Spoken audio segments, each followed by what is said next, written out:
Okay, we are live. Welcome to Sharks Night Shift here from SAP Center, and just a common theme that continues. The Sharks struggle on home ice. They've played 23 total games this year, and they've had 13 losses. 10 of those 13 have come in this building, and it's one thing to understand that your record is what it is, but to see that proportion come on home ice, a place that should be where you recover, it should be where you gain some traction, some momentum, you like these homestands, you get practice days in between, and for whatever reason this year, the Sharks have just, really struggled here in this building against a variety of different opponents. And the LA Kings are an up-and-coming team. They're a good team, there's no question about that. Now 12-9-2 on the season. But a game that I think was within reach for San Jose in a lot of different ways. We rarely ever look back and say, James Reimer was part of a final equation that wasn't good for the Sharks. But tonight, 2 goals, 5 hole, and again, you look at the final score, it's 5-2. Realistically, 4 pucks beat Reimer, 2 of them 5 hole. Those 2, he 100% would have liked to have had a second chance at. But look, that's the way some of these nights go for James. I think the biggest problem with right now and the timing of a game like this for him is that he just came back from some sort of lower body injury, only missed 2 games, right? And before that had started 5 straight. And the last, let's say the second to last game was not great. I feel like the last game was a pretty good one. Anyway, long story short, you look back at James coming back and now hoping that none of that was related to tonight, an evening where he's slightly less than the high bar he has set for himself here with the Sharks. It's an easy route for your brain to take to kind of put all these things together. But let's hope that that's just pessimistic thinking and there's not much more to it than, hey, he just had a rough night. As for this season, I think, it's a year where there's a couple steps forward and there's a couple steps back. And I refer to like 2 road trips ago, and the Sharks won 3 out of 4. Then they came here at home and struggled. Then they ended that homestand with a win against Ottawa, right? 5-1, most decisive regulation win of the season for San Jose. Then they go on the road last game and lose to the Kraken 8-5. I don't want to say you waste a Timo Meier hat trick, but it doesn't ultimately get you the result. Right, on most nights, you score 5 and one of your guys had a hattie. That's probably a deciding factor in the game. Ultimately, it wasn't. And then tonight, can't take that step forward again. So it's a little bit unpredictable. I think that's what teams aspire to, is to be predictably good, predictable results. And I think if you were a Sharks fan of the last decade, you saw a lot of that. And games against the Kings have always been difficult. And Jonathan Quick, look, Jonathan Quick allowed 1 goal tonight. The second goal he allowed to Barabanov, Sean Durzi just put Quick in a very impossible position to have to defend Barabanov on a puck that came out of the corner, almost like it was a pass, almost like it was a centering pass. And so I'm sure Quick was, looking this way. Uh-oh, that went right to 94. Uh-oh, that one's right behind me. So Quick was good, and that's my point on that. Give me a second as I scoot the computer a little bit closer here. This is the drawback of not having the full complement of studio equipment tonight. How does everything look and sound? Is it okay? You can hear me? You can see me okay? There's no choppy video, no breakups or anything like that? What I'm seeing on the screen looks good. I just always want to make sure that it's coming across. Brutus said, oh, by the way, because Brutus, you're a moderator, I met Caker Girl tonight. Shout, Caker Girl's in the live chat. Shout outs to Caker Girl. I had no clue somebody said, hey, would you like to meet Caker Girl? I was like, yeah, where is she? Oh, right here. That is awesome. A regular here on Night Shift. So regular that she's a moderator.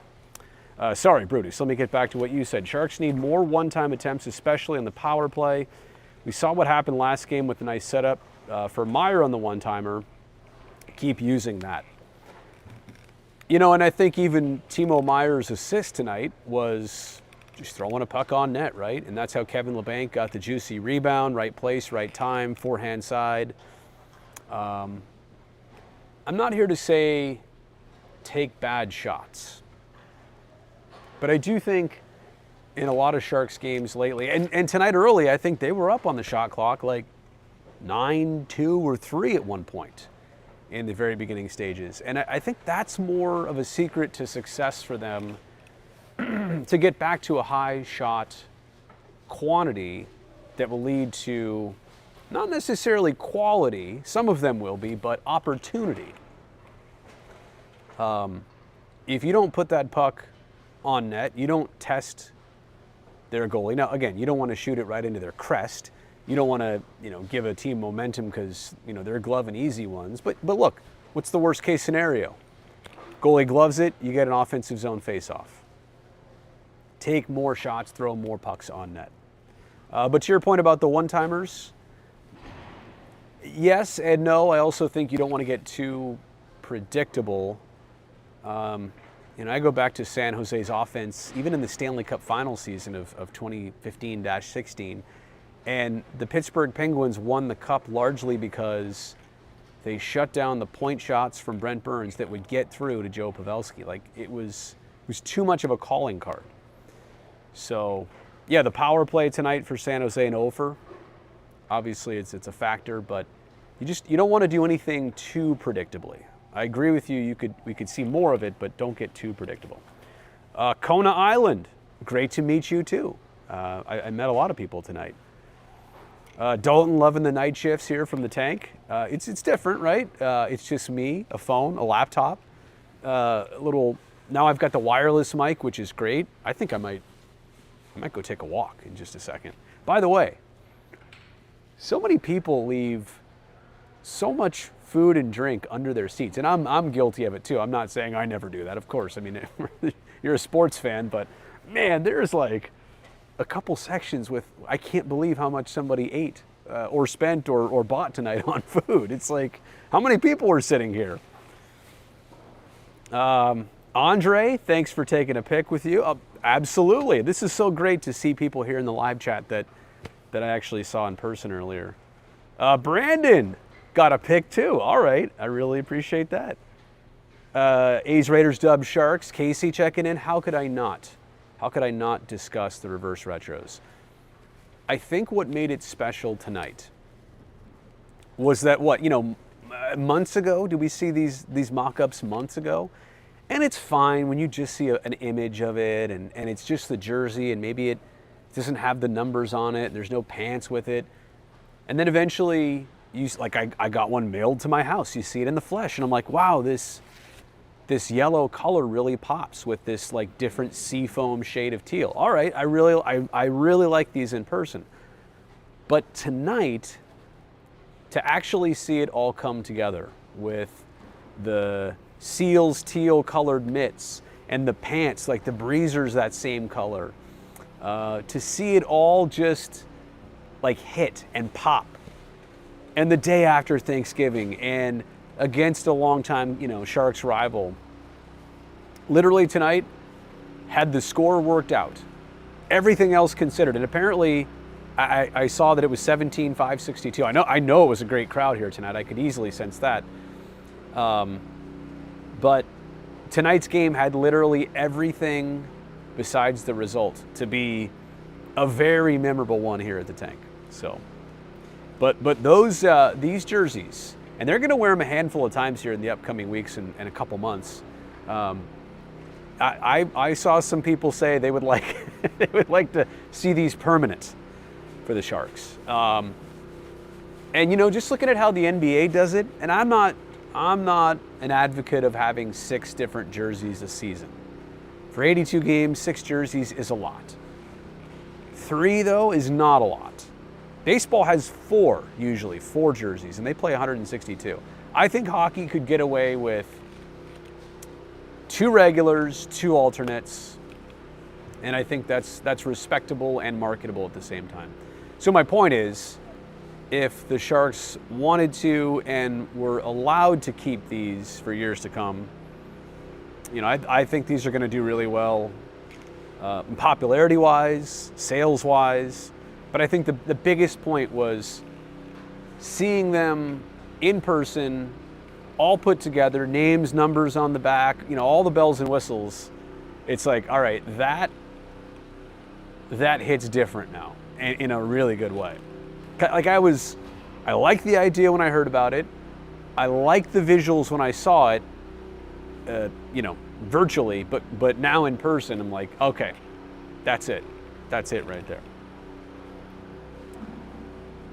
Andre said, great game, but the third was painful. And I think the second was largely painful too, without that Barabanov gift of a goal from Los Angeles. You know, where would the Sharks be? There's Caker Girl. Pleasure meeting you too. I always appreciate you being here. Brutus, more one-time attempts. You love the one-timers, Brutus. Where are we here? Oh, SJ Sharks fangirl. Another somebody I met tonight too. This is awesome. Michael, I saw Michael and Michael's shirt with the QR code on it that links straight to this YouTube channel. Very appreciative of that. A lot of tossing in the offensive zone and chasing the puck in this game, even though the Sharks didn't win. Oh, I definitely made your day, Michael. Thank you so much. You made my day. Seeing my ugly face on your outstanding shirt made my night. Caker Girl says, tough game, played a little sloppy and had some good points, but overall had a great time. Hey, that's all that matters to me on this evening, right? We already know how this season has panned out. Could be better. There's going to be some nights like this. I look at the last 2 games, right, against Seattle. It's not to say that the Kraken are a much better team. It's that the Sharks made a handful of mistakes. And tonight, you know, how do we do this backwards math? Cross off the empty netter, because if you're not chasing the game, there's no empty nets. And then cross off the 2 5-hole goals that Reimer allowed, and it's a 2-2 game. I get it. That's not fair. You can't do that. And yeah, on paper, the Kings probably a little bit of a better team. Sure. Right now, sure. But not drastically so that the Sharks, you know, shouldn't have a chance in a game like this. Dalton saying, do I think that maybe they should have had Reimer sit out at least one more game to ensure he's 100% and have Capo play in the net tonight? I mean, no. I mean, this was all strategic. I don't think they had any reason to rush Reimer. Reason to rush Reimer. It's a tongue twister. What I was most grateful for is that it didn't play out like last year, where I think on multiple occasions, you know, hey, Reimer's got a minor injury, he'll be back. And then he wasn't back. And then Kakinen made, you know, and then Sawchenko came in, and it was all of a sudden, you know, where's Reimer? And then all of a sudden it was, where's Adin Hill? Because he was out for a while with an injury too. So they know, I'm not here to say they rushed it at all. I'm just saying what's the unfortunate coincidence is that people will associate him being out recently with allowing atypical goals, 5-hole like he did tonight, allowing as many goals as he did tonight. And that's, look, is it unfair? That's speculation? To a degree, yeah. Because it's unfair because he's played so well this year that because it didn't look the same tonight, that's the first place our brains are going to go. Do I think that David Quinn could develop the sniping-scoring abilities of Labanc, Gregor, Barabanov, or other Sharks players who have harder or more accurate shots? Could the coach make a difference here? Is it, and it's an interesting thought, Tony, is it for them, is it the shots though? Is that all the difference?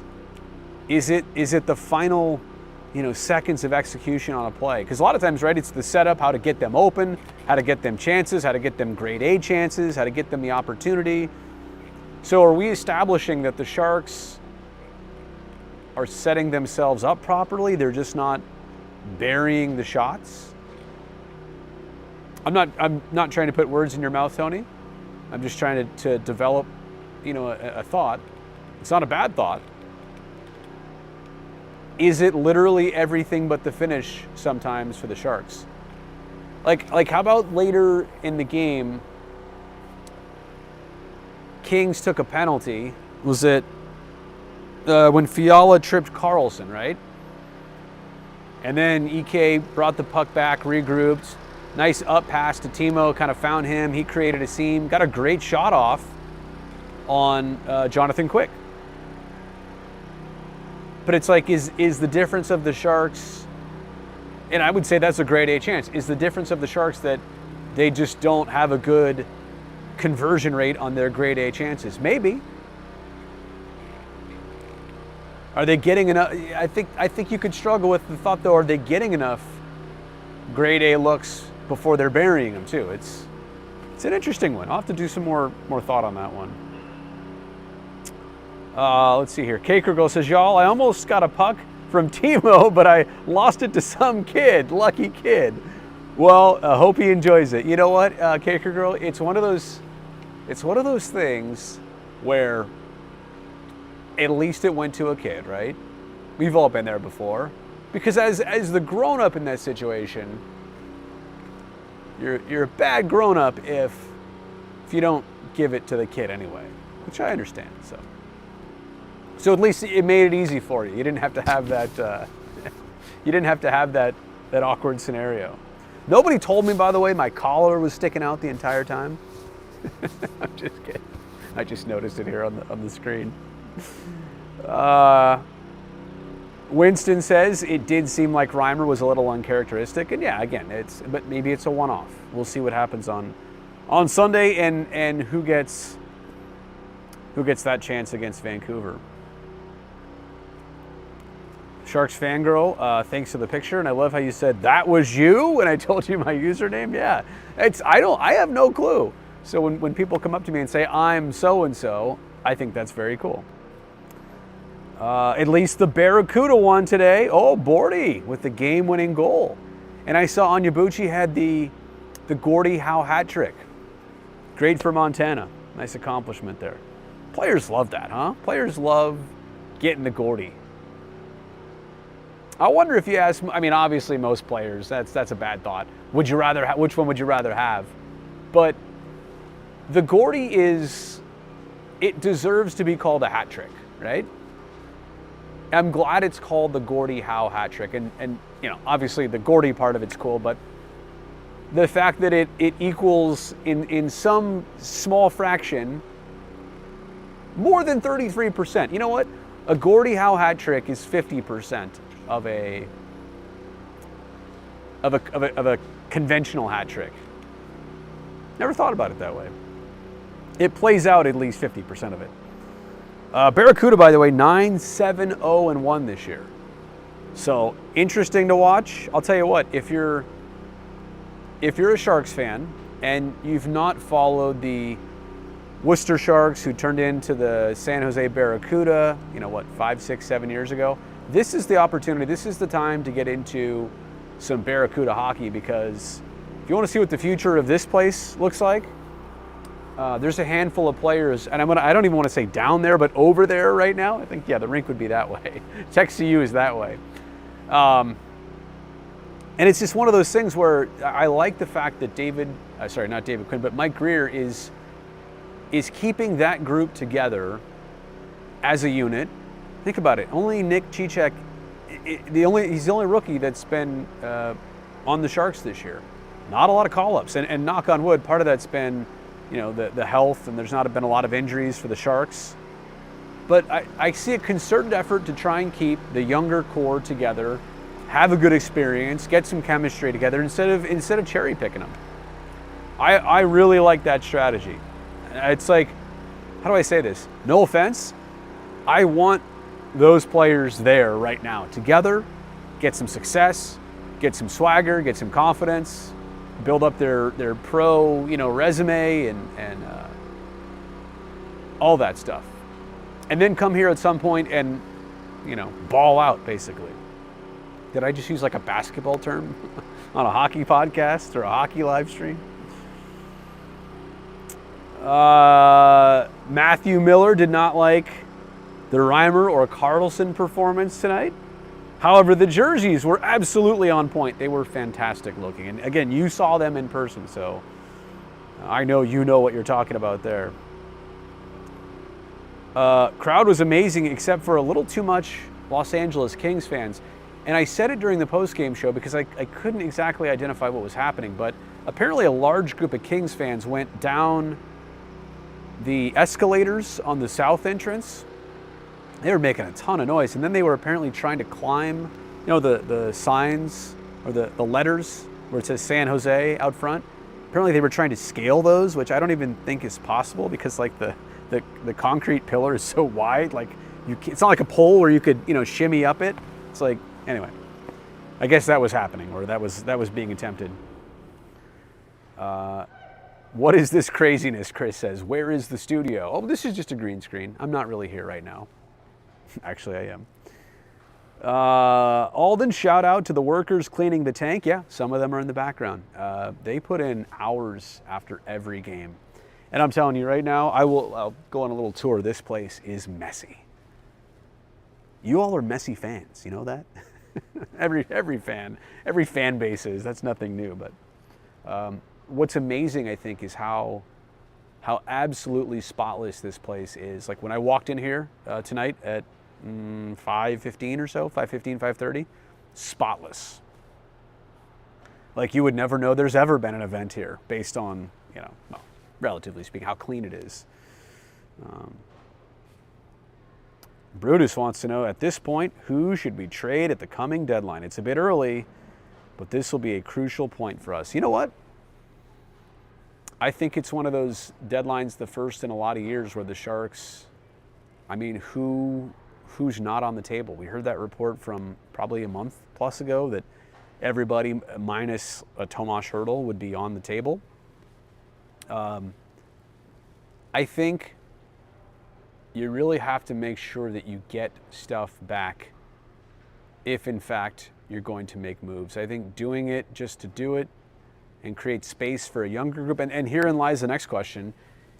If you're going to make wholesale trades with your players, how are you going to fill the rest of this NHL season? Is it time for the Bordelots and the Eklunds and a Ryan Merkley and others? Is it?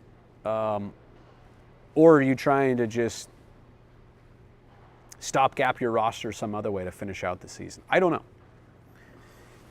But I'm interested, again, to see not just the strategy of what to get back, but also the plan, right, of like, what are you going to do? How does it correlate to your younger group right now?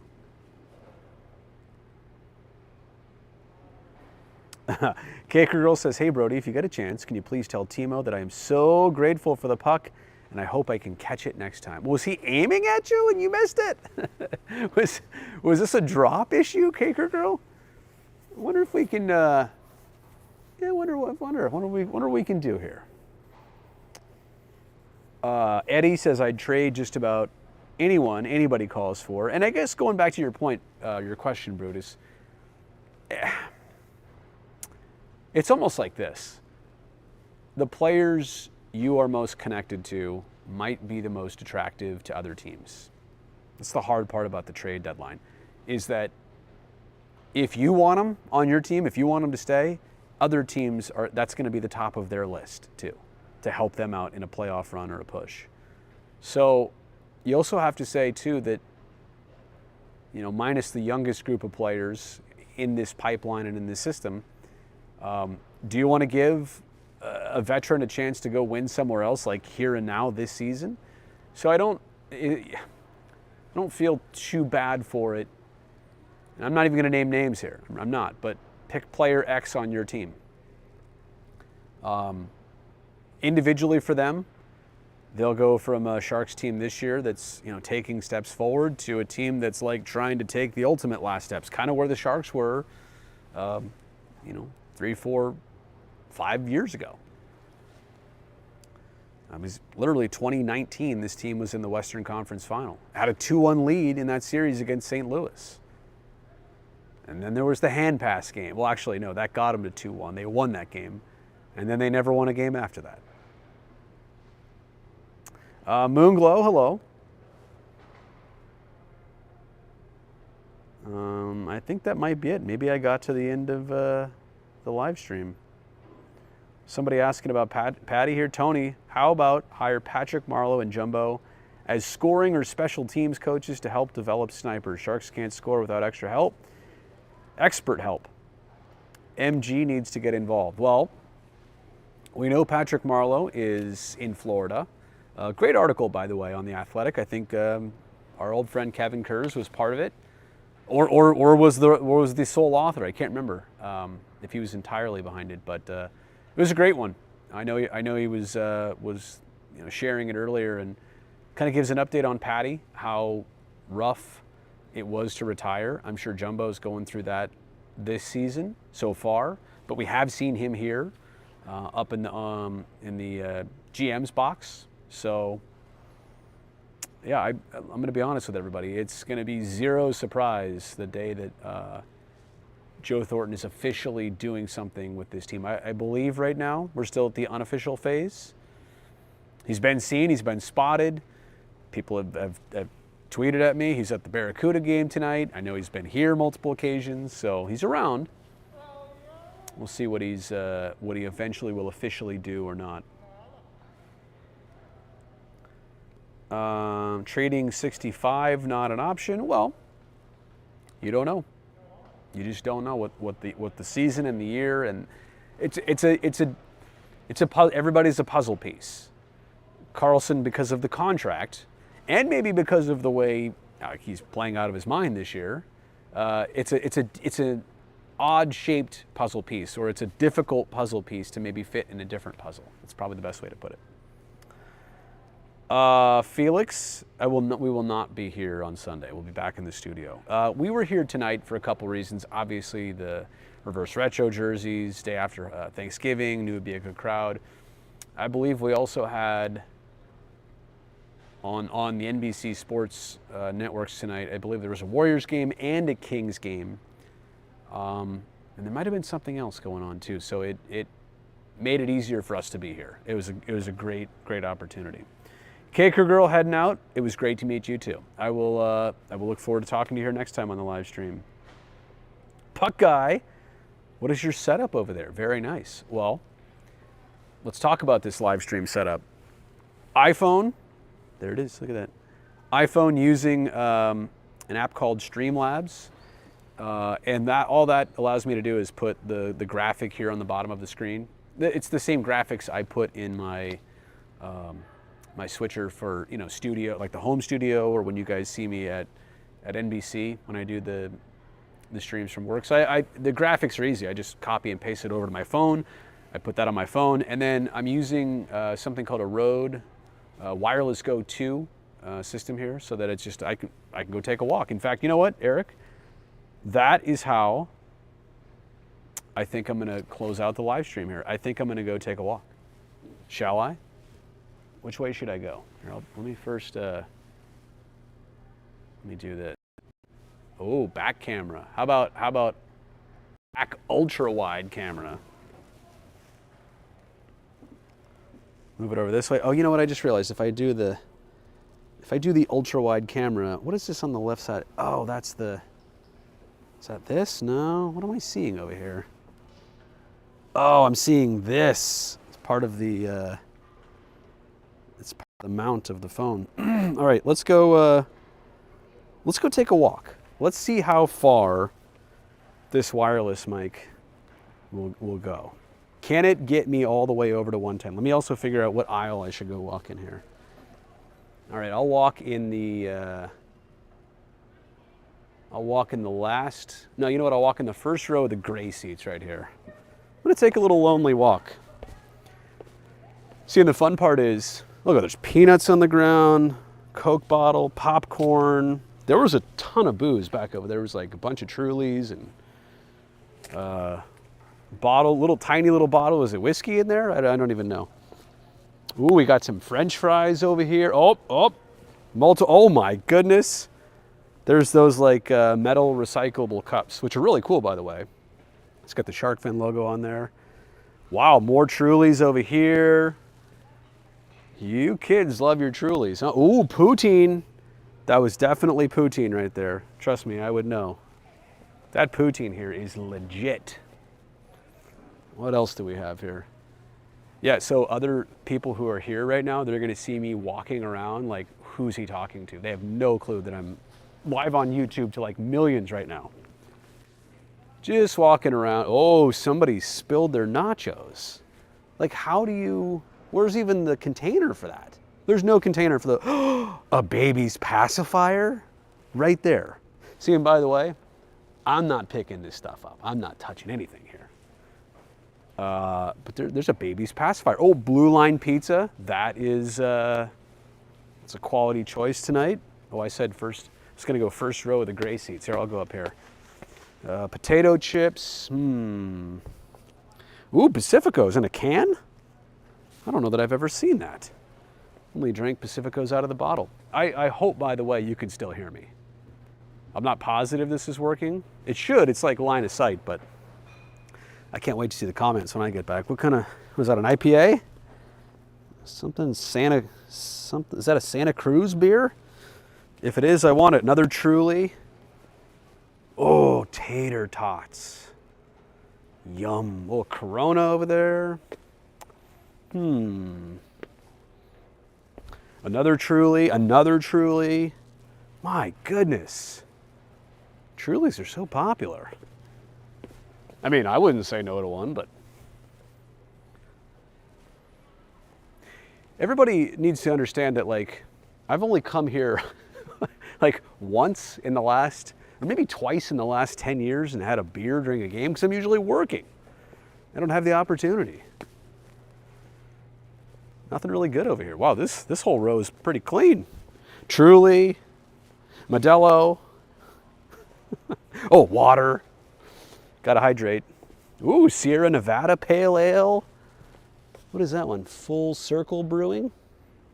Something, they got a lot of good choice beers here. Blue Line Pizza. Ooh, a pretzel. That's yums.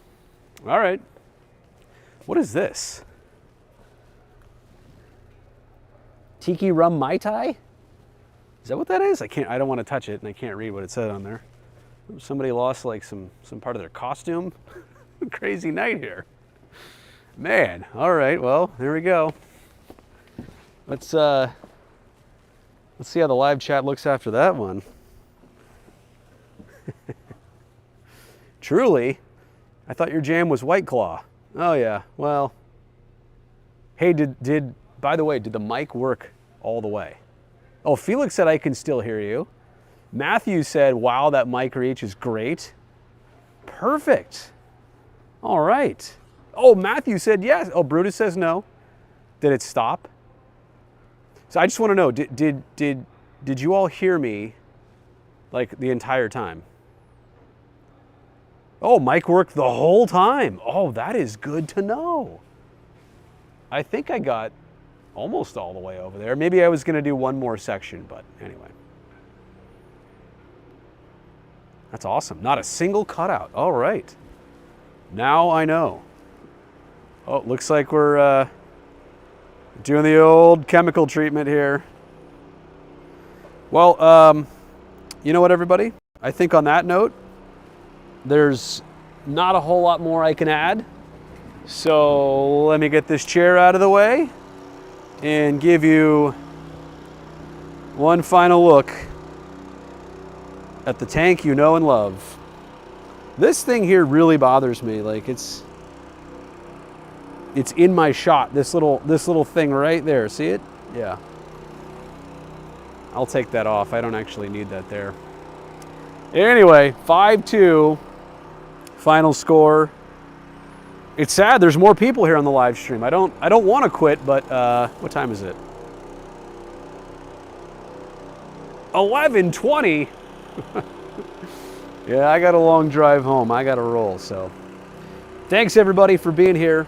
And I will look forward to talking to you soon next time. All right. Later. Later.